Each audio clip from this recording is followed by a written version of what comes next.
Hello there, welcome to this final part of my build of Eduard's Focke-Wulf FW190. Now I've just got to point out that the next few parts where I was doing some of the detailing, the weathering, getting these final parts in, unfortunately the commentary that I was doing whilst doing it never recorded, completely silent, nothing there. So unfortunately you're going to have to listen to a bit of background music, and I'm just going to drop in and try and tell you a little bit about what I was doing. Actually, it's really quite annoying because some of what I was doing was actually quite interesting, and talking about the process that I was going through, and it really needed to have that audio recorded in real time. But anyway, as you can see here, I'm now just really starting that process of getting the detail parts on. So going to be getting those landing gear on, getting that in there. So what I did was to put the struts onto the gear, the covers, pop them in. There's little slots for them to go in, and as you can see I'm just dropping in a little bit of the Tamiya extra thin. One annoying thing that I did notice when I was doing this is that the one of the I think on the starboard side, the cover for it seems to have been put on a bit wonky. So what I did actually manage to do was to once I'd actually got the struts in and everything in place, I'd put a little bit of Tamiya extra thin just to soften that a little bit, and then I could rotate that round so it was on a bit straighter.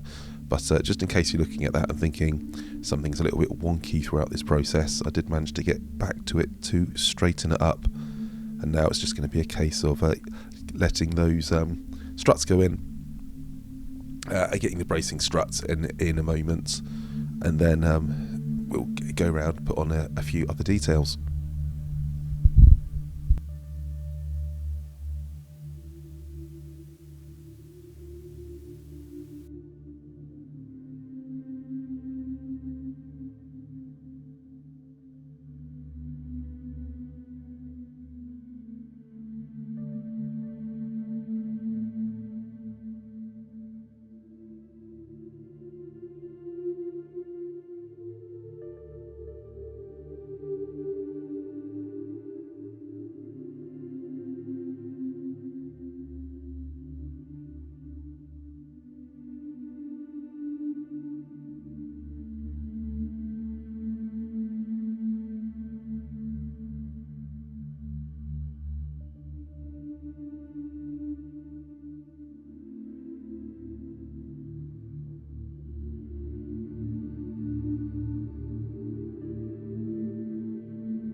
And now it's a case of putting on the rear landing gear, so just pop a bit of the glue in there and push it in. It's actually quite a tight fit, and there's two landing gear ones. There's the ones where it's going to be retracted for flight, and also when it so it doesn't retract completely, but it just pulls up a little bit. So just make sure you use the right one. I'd built that up, and it's quite nice actually that the fork for it allows you to paint the wheel, and then you can pop that in, do the put the fork onto it, puts it between, and I think actually it still spins. But pop a bit of glue in there, and then slot that in, and just make sure it goes right the way in. It was, I'd say, quite a tight fit.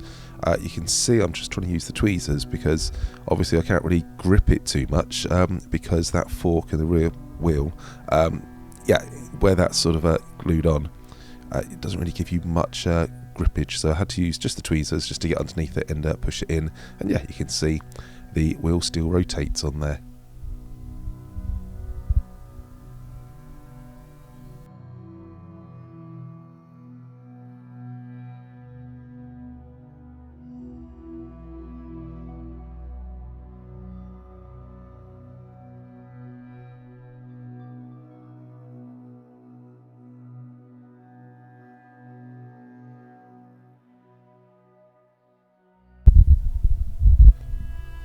So now I've got the wheels on, and I'd left these overnight to dry. Basically what I'd done is I'd put them I put a few tins of paint underneath the wings so they could actually hang down. Actually you can see the little things of Tamiya paint I've got under there.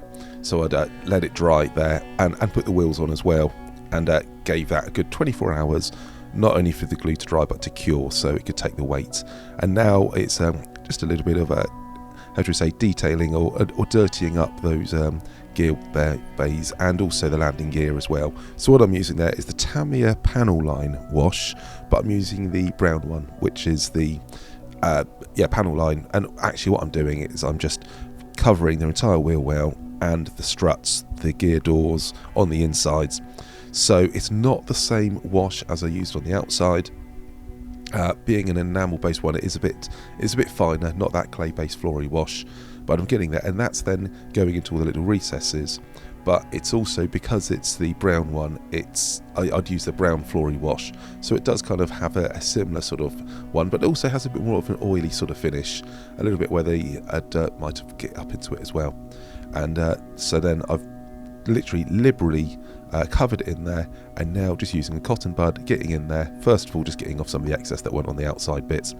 But I just find it actually differentiates between the sort of like the wear on the internal side of things and the external sort of mud that would be sort of getting flicked up and just sort of on the airframe in general.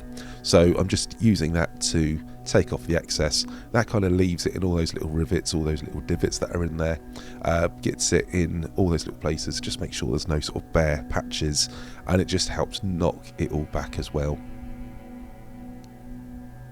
And yeah, so just taking off the excess of it, and when it dries, it does actually dry back a little bit more as well, but it's a bit more finer, and that way there's a little bit more control with a finer brush, just to get it in all those little hard to reach places, all those little nooks and crevices, and just helps really bring out the 3D nature of it.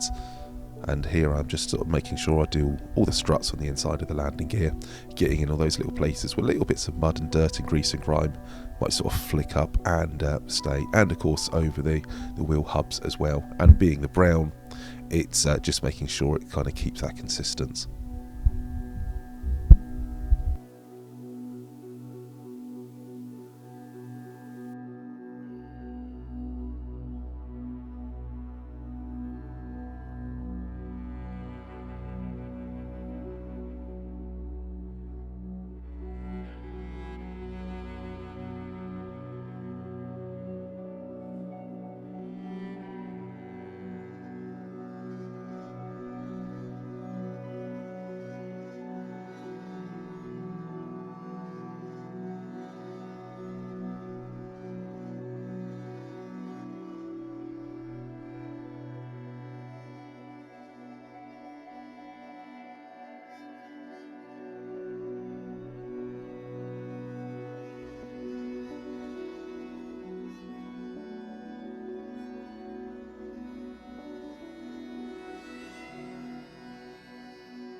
Now we're moving on to a bit of dry brushing. So what I've got a brush that I use for my metallics and dry brushing in. So I've put on a bit of the silver one, or yeah, it's a silvery aluminium, one of the more brighter metals, and I've got a little bit of it on the brush, and then I wipe it off.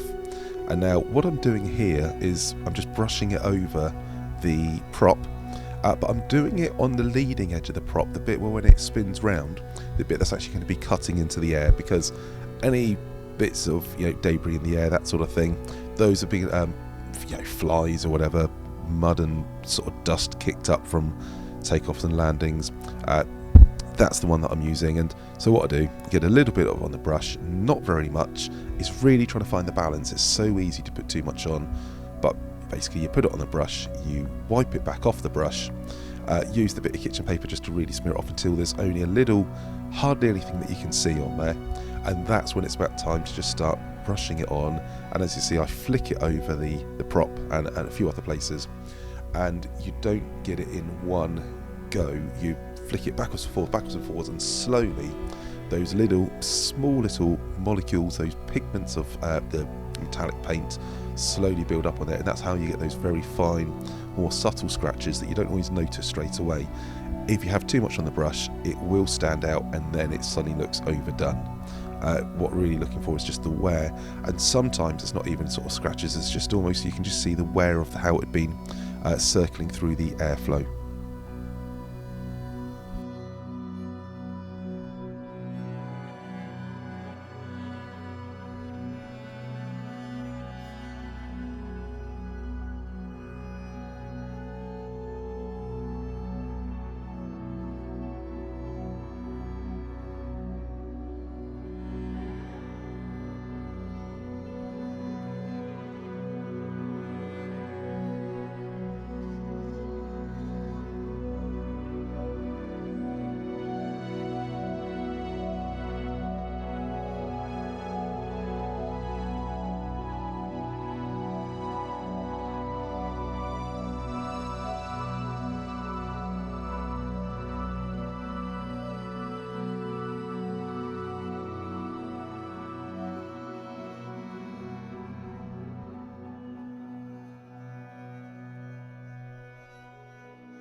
Now this is one of the fun parts of a build, I always think, is to actually get the canopy off. That had been attached, just as a reminder, with a bit of white tack. So similar to blue tack, but not so greasy. So on the inside, I'd actually popped on a bit of white tack and then just put it on that sort of like that rear deck. So I could push that in place, paint it, but it's always nice to get that Tamiya tape off. Actually, I say Tamiya tape. This is actually the mask set that came with the kit, which is really good, so you know that's going to fit. Obviously Eduard do the mask set, so in the ProfiPACK they're going to put their own mask set in there, but it is always nice to take these off, and actually you can actually start seeing through the canopy, and it's a nice little reminder as well to see what actually went on. This build actually took a lot longer than what I'd actually planned, so it was a nice little reminder to take it off and actually look to see what work I'd actually been doing inside the cockpit. But what I'm doing is I'm just using a bit of a cocktail stick, just half a little cocktail stick there, just to prise the corner. You want to be very careful with it, and I always use something like a cocktail stick, because if you use a scalpel blade, I find if you can to get that under, it's quite easy to scratch the canopy. So what I've got is just a cotton bud, and what I've done is I've slightly off camera, I've dampened it with a bit of isopropyl alcohol, the IPA, and I'm just going to rub that over just gently, and that just takes off any of the grease stains from the blue tack. Even though it's the white tack, it shouldn't really be greasy. It sometimes still leaves a little bit of residue, especially on the clearer parts. And also just wipe it off, because you'll still get a bit of the sticky residue from the tape. Don't want to do it too much, because if I go too much on the edges, I could actually start taking off if it gets into the paint, it could actually then start breaking down the paint and taking off the frame. But I was actually really pleased how this come out. Nice neat lines, and a good sort of sheen, a good nice clear canopy on there. You can see it actually catching the lights. And then it's again just going through doing exactly the same process with the front one. Now this was glued on with PVA glue, so it is sort of permanently on there. However, the tape really did, it had been stuck on there for quite a while, so I'm really careful when I'm taking it off and using the cocktail stick that I'm not too vigorous with it, because I don't want to break the bond with the PVA glue holding it onto the fuselage, which I didn't, but it's just something to bear in mind. I don't want to start pushing it around too much. But yeah, it's nice to get the clear cockpit and then start seeing, having a look back into that canopy and seeing what was going on in there.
Now we're going to be having some fun and going to be doing a bit of spot weathering with some oils. And these are just oil paints I got off of Amazon, just a cheap set. I know you have more, the ones for that modelers tend to use, there's a few more expensive ones you can pick up, or even just sort of regular oil paints, go to Hobbycraft, but this is just a cheap ones from Amazon. And what I'm doing is I'm just putting a few little blobs of different colours onto a bit of kitchen paper, the idea being that it will leach out some of the linseed oil that makes up the oil paints. What you can do, a good idea, is you can actually do this on pop it on a bit of card a couple of hours beforehand, and it just gets rid of some of that excess oil, and it just means that it's a bit more thicker and you can have a little bit more control on it. I'm only doing a few little dots, so what I'm doing is I've got a bit of black, then I'm putting on a bit of brown, and we use a bit of white as well, and then just sort of mixing them over. I've got some brushes as well, again just cheap ones from Amazon that I use, and actually they've got white handles, and the reason I've got white handles is just purely because I know these are my oil / weathering ones, so I know not to use acrylics or sort of enamel paints for anything. I just know, right, these are my weathering brushes. And what's quite nice with weathering is you do kind of get this sort of like as the brushes get used, they'll sort of absorb a bit of the oils and they get a bit more worn, and there might be a few other residual sort of pigments in there from previous ones, and that all helps actually just really blend things together. So actually the more you sort of use the brushes, I find, the more you do weathering.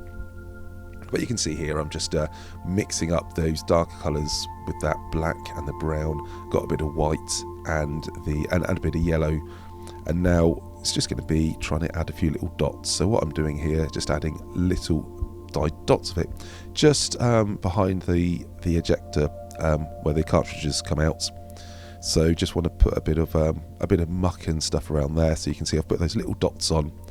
Now I'm just cleaning the brush off, and once the brush is done, that little dot, I'm now just gently going to be smearing it back, and this is slowly building it up. You can see it now just adds a bit of a bit of smoke where all those dirty sort of like smoky cartridges are going to be coming out, and of course this would have been done in flight, so the airflow is going to be pushing that back, and we're just going to be slowly going through, and you'll see me do it in a bit. If things look a bit too strong, you just use a brush, a little bit of white spirit on there. I'll use artist white spirit. Normal white spirit from B&Q is also fine, but has a bit more of a smell. So if you think anything's a bit too strong, use a clean brush, put some white spirit on there, but then try to take as much of it off as possible so it's more damp rather than wet, and then you can just sort of brush that over and it starts bringing it down to here. Yeah, got a bit of the white spirit there. I'm looking at this going, that's a little bit too strong an effect, even though it's little dots of it. Those little dots of it, once they start smearing about. So just going to pop the brush in, and this is a different brush. This is a flat brush. So you can just see I literally just pop the brush in just to get a little bit. In fact, it only actually went up half the brush because it's a wide brush. I just take that excess off as much as I can. And now I'm just going to brush that again, going with the airflow. And okay, that's sort of smearing it out a little bit because I'm now spreading it, but it's thinning it out, and then just slowly working it into places. And what we can do, areas where we're going to put more on, we can put a few other little dots on, we can be taking it off. So here I'm now just using a cotton bud just to take off where it had got a bit too, where it spread out too much. I just want to narrow those dirty streaks there. And now you can see, so the dots and spreading it out, put it in the right sort of direction, then using the brush sort of thinned it out, and but by using the different browns and the yellows and everything in it as well, we kind of got a bit of a mix of a colour. What we can do is you can put on other little dots, and then using the cotton bud as well just to thin it and shape it, but it makes it a lot more natural, but also a lot more control. So you can see I'm really just doing that, and it's just going to be a case of going around and building up those building up those little points of weathering where we want it.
using exactly the same process for the engine exhaust as well. So little engine exhaust underneath the nose and the two main side ones. And I've got to say, when I did this, it first of all looked absolutely terrible because it went on far too heavy. Even though I say you only need a few little dots, you really do. But fortunately, smearing it then down the sides thinned it out, and then of course just using the the thinners as well thins it out as well. But when I first put it on there, it was a bit heavy, but then also going over it with a lighter colour with that white as well just then added a bit more of the it knocked it back a little bit, but then added that sort of like that dirty grimy layer down the side, but still having, so it's still got that sort of that look of the smoke. And yeah, I think once it sort of then blended in, but that first bit when I first started smearing that oil down there, that brown, it was like, crikey, that is yeah, that's a bit too much. But as you can see, although it looked absolutely terrible at first, thinning it down, repeated applications of just using a clean brush with a little bit of thinners and cotton bud, those sort of things, you can have control over it to bring it back to how you want it to be.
And now we can come to just a few little areas. So what I wanted to do is just whereabouts those canons are on the top of the wings. I just wanted to have a little bit of a smoke effect as well, whereabouts the rounds have been coming out.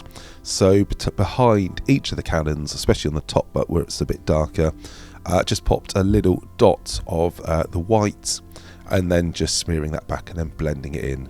So again, it looks a bit obvious when it first starts going down, but then using a clean brush with the thinners on there and just damping it down, you can just see just a little dot on the end of a cocktail stick of oil, and then just bringing it down, merging it in, slowly keep doing it, and as I keep doing it, building it up in the areas that I want it, knocking it back in the areas that I don't. Again, I don't want it to be an obvious effect once I'm done, and of course being oils, it will gently knock back as it dries as well. I think sometimes some bits do show a little bit clearer on the camera than what they do in real life. But as I know, as it goes back, it's just going to be adding that effect that you don't notice immediately. But as you start looking at the model, you might not even be consciously knowing it, but it just adds more natural wear where there's going to be those areas.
And as well as doing the guns at the top side, it's sometimes just nice to get some random colours. Just put little dots of yellow and lighter colours, darker colours in different places, and then just use the brush just to flick it back in the direction of airflow. And it's just breaking up the solid sort of blocks. Not trying to do anything in particular. No sort of saying I'm doing this is this. This isn't smoke coming from a certain area or any sort of damage or anything. It's just adding just randomness to it. Just breaks up those sort of like those patches, and it just, again, not really trying to make it so you'd look at it and go, there's a patch or something. But sometimes it just lightens sections, darkens sections, and because it's kind of going in the airflow, it kind of just adds a bit more to the kinetic sort of movement of it. So that's just going to be going down the sides, a little bit on the wings, and it's just really just randomness. And what I love about this is you can just use any colour. You could use blue, you could use green, you could use yellow. The idea is that you actually put on just a small amount, and as you can see, I'm just using a dot of a dot of oils just from the end of a cocktail stick, and that's just enough, and then blending that in and just adding randomness.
That is now a wrap on the FW190A. So just as a quick recap, this was the box. It's the ProfiPACK Eduard edition. It's the FW190A-8/R2. That's part reference number 82145, and that's the scheme I did out of the 5 schemes there. And here we are. I'm going to call that done. Done it as a quick build. I say quick build, more of a Mojo builder build. Not loads of detail, but what is visible is detailed, and that definitely did come through. So we'll have a quick look through, and then you can see some of the more higher resolution pictures as well. And remember, you can also hop over to robsmodels.co.uk and have a look. There's more details on the build process, more pictures there as well as a bit of a write-up. So let's come in a little bit tighter. So here we are. So the process was build the kit, went together really well. As I said, being the ProfiPACK edition, it's got bits of photo etch in there, which really does enliven the cockpits. But also, it's got some really fine, nice detail, recessed detail. Took the wash really nicely. So just to recap on this one, went together quite nicely, primed it, used the Vallejo paints on there, and because I've actually, one of the reasons I use that is because I've also got a 109 in this scale that I'd use the Vallejo paints on, so if they're going to sit next to each other on the shelf, it makes sense to use the same sort of finish. So we used those as the paints. Went with the flory wash, the brown wash on there, which really picked out the detail on there. You're probably not going to see it, but on this camera, but the high resolution photos you will. Did have a little bit of problem with the decals with a bit of silvering, and that was also due to some of the gloss coat when I used the MRP gloss. It didn't really work, just went back to painting on some floor polish, and away we went. That worked fine. Another coat of gloss to seal the decals on, and then of course it was on the weathering. So didn't bother with a panel lining apart from that Flory Models one, so I think it done the treat. And what you can see is the smoke staining there from the guns and the exhaust, the exit points for the cartridges, and a bit, not so much because the camouflage mottling does hide it a bit on the sides. That was done with oils, so that was just put the oils on, little dabs of oils, and brush that in. So and a few little dots here and there just to add a little bit of weathering. There's some really nice detail on the engine. The A8 has got a fan, a cooling fan that goes in front of it, which does actually annoyingly hide some of those details. But again, it's the details. I mean, you can catch it in the lights. You can see. I mean, once it got the wash, the carburetors, those sort of things did come out. Of course, we've got the little photo-etch parts on there, like the little DF ring, those sort of things, which do add a little bit of extra finesse to it as well. Likewise with the cockpit, hope you can see in there with the lights. Yeah, definitely some sort of being the. I was going to say the photo-etch, of course, is actually two-dimensional, but there are the little extra bits in there, and in the light they really do sort of like pop out, and you can see right down and see whereabouts the rudder pedals are. What I have added as well is, I don't know if this is going to show, let's put my hand behind, there we go. I've put a line that runs across for the antennae, so that's the cable there. There's a little point there. There is a bit of debate on how that actually goes, and whether when the canopy, because it's attached to the back of the canopy, apparently these did have a little pulley system in there to keep that antennae tensioned even when the canopy was slid back. So yeah, I've got to say I am pleased with that. It was definitely a fun kit to build. I mean, did have issues. Mainly my issues were, of course, with the mottling using the airbrush, but I think that actually come out quite well. Overall, with the weathering, I've got a bit of weathering, grubbled it up on the bottom, but overall I didn't want to go completely over the top, but it really did take the wash nicely, and the little rivet detail on there really does stand out nicely. So I am pleased with that. I say had a few issues with the decals, and even some of them, like the little no step one. I'm assuming that says no step in German.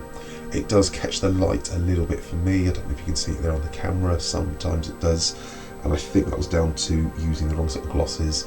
And there is definitely I try to smooth it out when you look close. An orange peel finish to the paint, but that's the paint's fault and my fault, not the kit's fault. So I've got to say, I definitely do think this one, yeah, I got it as a sort of a quick build, knowing that there was the extra parts in there, and that definitely did live up to expectation. So yeah, can recommend this. Of course, like all Eduard, they do these. The ProfiPACK editions have those extra bits in, and again, I forgot to mention, you've got the so many different versions of canopies and versions you can do of this one. So I've got a whole load of spare bits left over, and of course it also come with a little masking set as well, which really did help. So this is going to look quite nice. It's for the price of it. You haven't got like detailed engine in there. You can't open things up. I know I did do a little bit of amendment, shall we say, just to get a little few, flaps, ailerons, those sort of things, rudder kicked over, a little offset, but that wasn't major surgery. But overall, I've got to say, yeah, it's definitely a kit to get your mojo back. It's in comparison to a more detailed kit. For example, the Tamiya 109, which did have the whole engine that could be opened up, those sort of things. Of course, it's not got that much detail in there, but enough photo etch, and you don't need to use the photo etch, but it has got enough in there to do that if you want to go down that route. So, I've been Rob. Thanks for watching. I hope you have enjoyed this build of the Eduard FW190A-8/R2. Always got it right. It's only been a couple of months. Make sure you hit the subscribe and the like. Do comment, ask any questions. I hope you have appreciated it. I've tried to go for a less edited, a bit more long form with this build, so you can actually kind of see what I'm doing, and I realise it's taken a bit of commitment, a bit of background music going on there, but instead of just taking the build process and condensing it down to a little 15-minute video, which kind of is the highlights but doesn't show the real issues of the building and the real building process, I thought we'll give this one a go. So let me know if you enjoy this format, or whether you would like me to have taken this video and the last two videos and just condense that down into a 15 minutes, take it out of the box, paint, build, weather, paint, done. So hit subscribe, let me know your comments, do appreciate that. Have a great day, happy modelling, and look forward to seeing you on the next build.